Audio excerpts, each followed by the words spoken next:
భారతీయ ఛానల్కి స్వాగతం. జై శ్రీరామ్, హర హర మహాదేవ్. ఇరాన్ తాలూకు ఎంబసీ ఇన్ సైరియా, డమస్కస్లో ఎంబసీ ఉంది. ఆ ఎంబసీ పక్కన ఒక వాళ్ళదే ఒక ఎంబసీ తాలూకు బిల్డింగ్ ఒకటి ఉంది.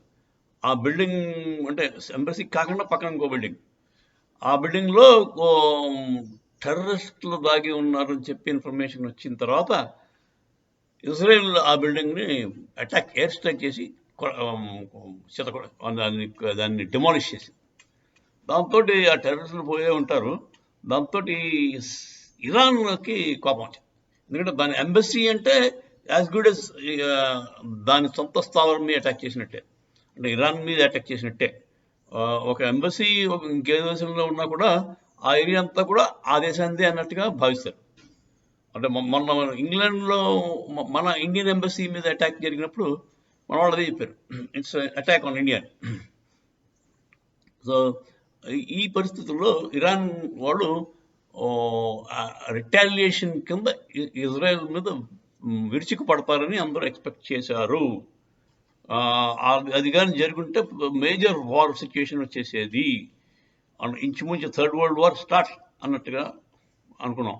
కాకపోతే ప్రస్తుతానికి ఎక్కడ కనబడలేదు. ఇంకా వాడు రిటాలియేషన్ ఇంకా స్టార్ట్ చేయలేదు. ఎప్పుడు చేస్తాడో అన్నది ఇంకా ఎవరికి తెలీదు. మన ఇండియన్ గవర్నమెంట్ ఇది అలర్ట్, మన ఇండియన్ తాలూకు ఇండియన్స్ ఇజ్రాయెల్ కానీ ఈ ఇరాన్ కానీ వెళ్ళొద్దని చెప్పి ఒక నోటీస్ జారీ చేసింది. అంటే వార్ వస్తుందని వీళ్ళు ఎక్స్పెక్ట్ చేస్తారు. అందులో ఇండియన్స్ వెళ్ళవలసిన వాళ్ళు, ఇజ్రాయెల్కి వెళ్ళవలసిన వాళ్ళందరూ కూడా ఆగిపోయారు. వర్కర్స్ కొంతమంది రిక్రూట్ చేశారు, వాళ్ళందరూ కూడా వెళ్ళవలసి, అంటే ఈ మధ్యకాలంలో వెళ్ళవలసిన వాళ్ళు పోస్ట్పోన్ చేసుకున్నారు. సో ఇది వార్ లైక్ సిచ్యువేషన్ అయితే డెఫినెట్గా ఉంది.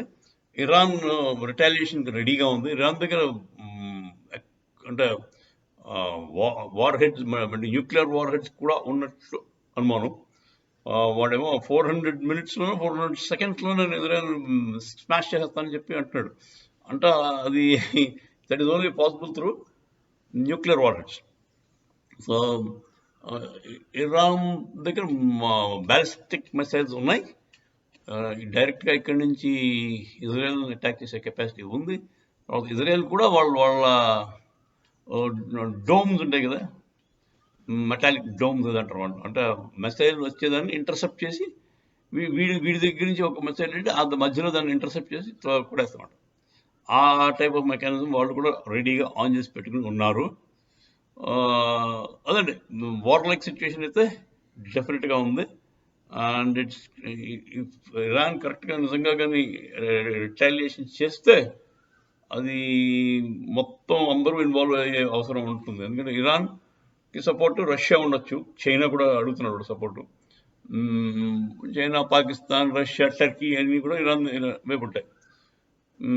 మరి ఇజ్రాయెల్ వైపు ఎప్పుడు మీకు తెలుసు కదా, America always behind Israel. America, UK, France, NATO countries అన్నీ కూడా ఇజ్రాయెల్ వైపు ఉంటాయి.